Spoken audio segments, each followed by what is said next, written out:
अच्छा, कभी आपने सोचा है, पितामह को इच्छा मृत्यु का वरदान था, है ना? चाहते तो जिस दिन बाण लगा पहला उसी दिन प्राण त्याग देते, क्यों इतना कष्ट झेलना?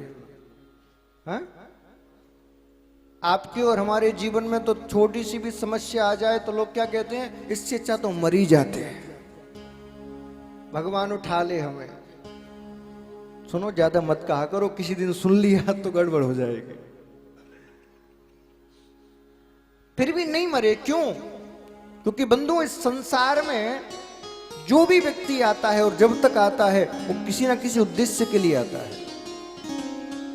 पितामह इतने दिनों तक महाभारत के बाद भी इसलिए जीवित थे क्योंकि भगवान की इच्छा थी तुम जीवित रहो।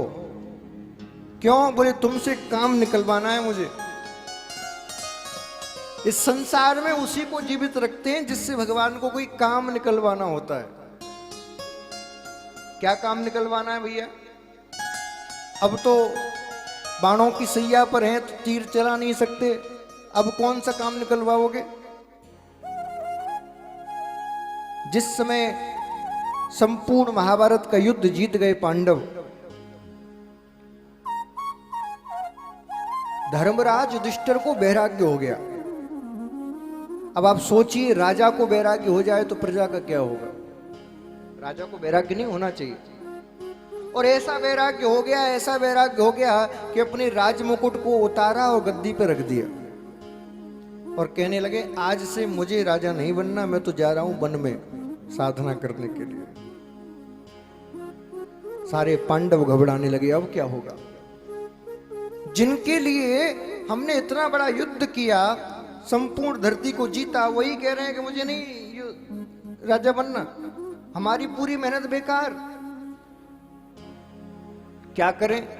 बड़े बड़े ऋषि आए, सब चारों भैयाओं ने समझाया, लेकिन धर्मराज को कौन समझा सकता है महाराज? वो तो धर्म के रूप हैं, कोई भी समझाने को जाता तुरंत ऐसा धर्म का पाठ पढ़ा देते कि सबकी बोलती बंद हो जाती। अर्जुन ने कहा, अब तो एक ही हैं जो इनको समझा सकते हैं, दूसरा कोई नहीं समझा सकता। कौन? बोले श्री कृष्ण। भगवान को बुलाया, बोले आप समझाओ, हमारी तो बस की बात नहीं, ये बाबा जी बनने की कह रहे हैं। जो गीता का ज्ञान श्री कृष्ण ने अर्जुन को दिया था, वही गीता का ज्ञान भगवान ने धर्मराज युधिष्ठिर को भी सुनाया। वही गीता, एक ही शब्द, लेकिन आप देखिए दोनों के जीवन में कितना परिवर्तन। अर्जुन उस ज्ञान को सुन के शक्ति से भर बैठा, उत्साह से भर बैठा, मनोबल बढ़ गया और इतने बड़े महाभारत को जीत लिया। लेकिन धर्मराज पर उन बातों का लेस मात्र भी प्रभाव नहीं पड़ा। गीता एक, समझाने वाला भी एक सुना और तर गया, दूसरे पर प्रभाव नहीं पड़ा। क्यों महाराज? मैं ये बात इसलिए कह रहा हूं क्योंकि भागवत में हजारों लोग आते हैं, आप भी अलग अलग प्रांतों से आए हो।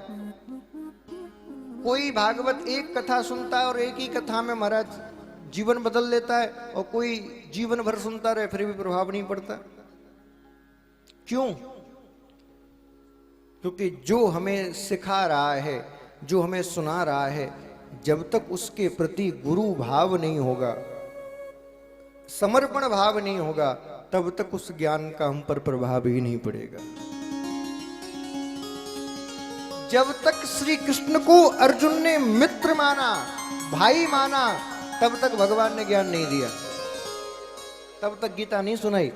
अरे कोई धर्मराज, ये जो युद्ध की भूमि है, दो सेनाएं सामने खड़ी हैं, ये कोई ज्ञान देने की जगह है? युद्ध लड़ने की जगह है? बताओ। अरे तुम्हें गीता का ज्ञान देना है तो एक ही कक्ष में रहते थे, वहां कमरे में देखे आ जाते। जिस समय अर्जुन तुम्हारी द्वारिका में सेना लेने के लिए गया था उसी समय दे देते। इतना प्रपंच रचने की क्या जरूरत थी? भगवान जानते हैं जब तक चाह ना हो, बिना चाह के ज्ञान दिया जाए तो वो ज्ञान भी बेकार हो जाता है। अभी अर्जुन को चाह ही नहीं है ज्ञान प्राप्ति की। जब अर्जुन हताश हो गया, चारों तरफ से टूट गया, तब भगवान ने कहा कि अब तुझे गीता सुनाऊंगा, और ऐसा ज्ञान दिया कि अर्जुन तर गया। लेकिन उसी गीता से, उसी ज्ञान से धर्मराज पर कोई प्रभाव नहीं पड़ा। क्यों नहीं पड़ा? क्योंकि अर्जुन कृष्ण को गुरु मान चुके थे और धर्मराज तो अपना छोटा भाई समझते थे। ये तो छोटा भैया है, ये क्या ज्ञान देगा? कोई प्रभाव नहीं पड़ा। भगवान ने कहा मुझे पता है मेरी बातों का तुम पर कोई प्रभाव नहीं पड़ेगा, इसीलिए तुम्हारे लिए मैंने एक रोक रखा है जिसकी बातों का तुम पर प्रभाव पड़ेगा। तुरंत पितामह के पास ले गए धर्मराज युधिष्ठिर को और अपना ही गीता का ज्ञान पितामह के मुख से कहलवा दिया। ज्ञान एक ही था, मुख बदल गया, शब्द बदल गए, तो उसी प्रभाव से, उसी ज्ञान से धर्मराज ने सत्ता स्थापित कर दी। सारा वैराग्य चला गया। कुछ बात समझ में आ रही है? इतने वर्ष आपको कथा सुनते सुनते हो गए, लेकिन फिर भी जीवन में बदलाव क्यों नहीं आया? जिस कथा को परीक्षित ने कितनी बार सुना?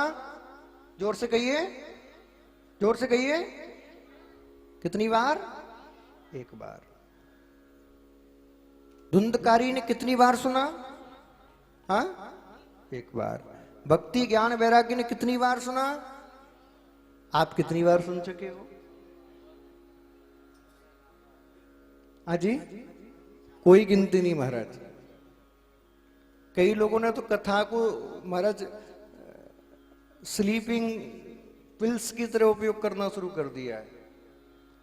बोले रात में सोने के लिए जाओ तो मोबाइल में कथा लगा दो, 15 मिनट में खूब गहरी नींद आती है। कथा सुलाने के लिए नहीं है, ये कथा तो जगाने के लिए है। कथा सुनते सुनते नींद आ जाए तो समझ जाना संसार हमारे अंदर भरा पड़ा है, काम क्रोध लोभ मद मोह मत्सर भरा पड़ा है।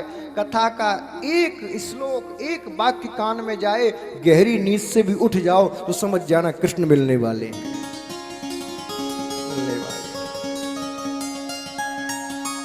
कथा सुलाने के लिए नहीं है महाराज, जगाने के लिए है। आप भी अपने जीवन में यदि बदलाव चाहते हो तो कृष्ण की पद्धति से कथा को सुनो, तब बदलाव आएगा। जैसे अर्जुन ने समर्पित होकर कथा सुनी, वैसे कथा सुनो, तब बदलाव आएगा।